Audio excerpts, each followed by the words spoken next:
Money talks. Here we go. Money talks. Here comes the money. Money, money, money, money. Pal, it's SummerSlam week, Yep. and all we're talking about is this Shane McMahon, Tony Khan meeting. Their in-person discussion they had where photographic evidence was shared around the web, and now everyone's reacting and freaking out in the same week as WWE's second biggest show of the year. Intentional? I think not. Pal, firstly, how you doing? I I'm want to talk good. about Shane McMahon and Tony Khan, pal. Oh, I'm doing good, pal. So we're gonna talk Tony Khan, Shane. We're gonna talk SummerSlam, and then we're gonna talk around the world, pal, including my visit to the Hogan Beach Shop in Clearwater, Florida. So, yeah. First of all, I have to say this. I have to ask you this. I should say, who do you think leaked that image of Shane McMahon and Tony Khan? And I'll say leaked. Who do you think? Who do you think is responsible for that? Tony Khan. Yep. Yep, I think you're absolutely right. No doubt. No doubt about it. So can I just bluntly describe to you my instant reaction when I saw this leaked photo?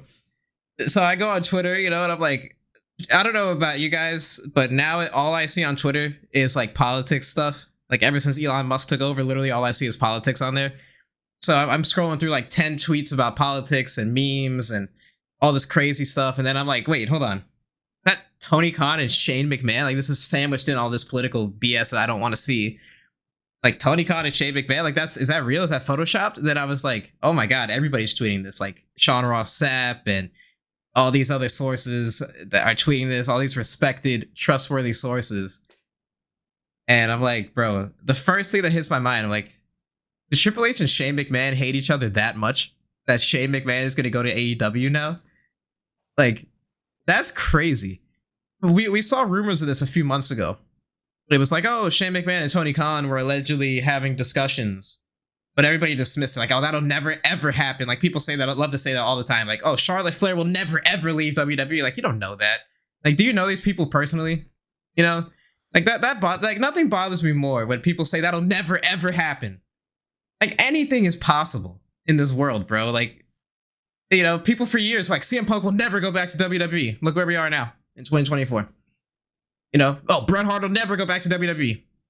Ultimate Warrior will never go back. Like, come on, So I tend to take those reports pretty serious, especially if it's coming from like Meltzer. Like, who do you think's feeding Meltzer that information? That Khan and Shane McMahon are meeting. So, yeah. Go ahead, pal. Let me hear your reaction. It's pretty crazy, eh? One of these other things. I mean, I didn't have this on my 2024 bingo card. Me neither. At this stage. Now, what comes of this? Who knows? Potentially, yeah. There's some sort of working partnership that's going to maybe unfold at the upcoming AEW premium event, pal. All the in? Upcoming event at the end of August. Potentially, we might see something there. There might be a big bombshell moment, or Shane's announced like an on-screen authority figure, or we find out Shane McMahon's going to be having his hands in creative with AEW. Who knows what this looks like? He might even get in the ring. Could do. I mean, he's in the age profile of Adam Copeland just about, so he's almost the right age. But yeah, I mean, talk about attention, talk about news. As SummerSlam's in 3 days, three and bit days, 4 days, and we're now talking about Shane McMahon, AEW, Tony Khan, whatever. That's on your timeline, sandwiched between the political stuff, pal. It's not CM Punk and Drew McIntyre, angrily looking at each other as Drew's holding up the bracelet with AJ Lee's name on it, pal. It's not Dom Mysterio in the Judgment Day's clubhouse, looking at Carlito saying, no, don't say that. It's not Cody and Sikoa, pal. None of that stuff. It's about Shane McMahon standing at a conference room table with Tony Khan smiling. Okay. Interesting. Yeah, it's really interesting. And I just have to say this. I know that we like to joke around about, oh, we're going to dunk on AEW, and I'm not trying to dunk on AEW when I say this. Tony Khan has done a lot of splash signings recently, right? With Mercedes Moné, Will Ospreay, Okada. Now Shane McMahon is another splash signing. If he's a splash signing. Yeah, it could potentially be a splash signing. Couldn't he have just kept Cody Rhodes? Like, couldn't he have just kept Cody? and we literally would not even be having any of these like doubts about where AEW is. Like Cody was the one guy that had common sense, seemingly. And I mean, you can't. How could you have an all-in show without Cody there? You know, like they did last year. Like Cody is the heartbeat of AEW. Like I think, you know, we joke around saying like, oh, Orange Cassidy taking a mimosa bath, like that's the downfall of AEW.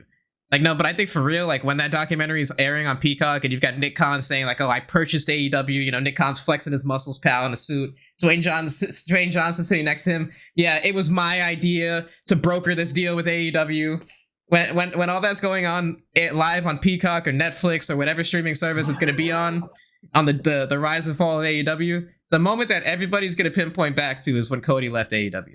That's going to be the big arc storyline. You know, you're going to have Cody sitting there with his championship belt and all of his stuff in the background. He's going to be like, yeah, I went into Tony Khan's office and he, you know, he didn't want to give me CM Punk money, pal. So I'm here at WWE now and it all worked out. I'm doing sneaker shopping, big celebrity.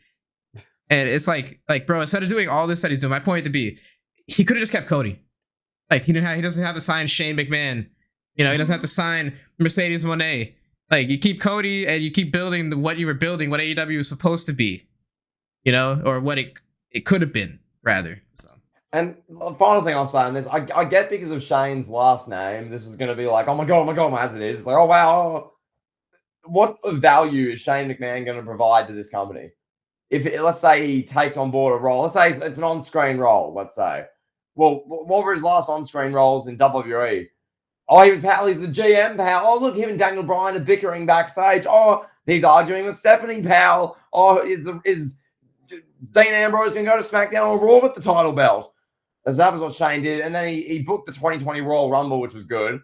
And then he booked the 2022 one and got fired for it.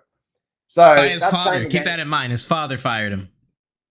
Fired by his own father. So that's Shane's contributions in recent times. And then was he involved in that WrestleMania 39 match with The Miz? Yeah. Am I forgetting? So he was involved in that, and Snoop Dogg got involved, and like Shane, his knee exploded from doing like running the ropes once. His knee exploded in the ring.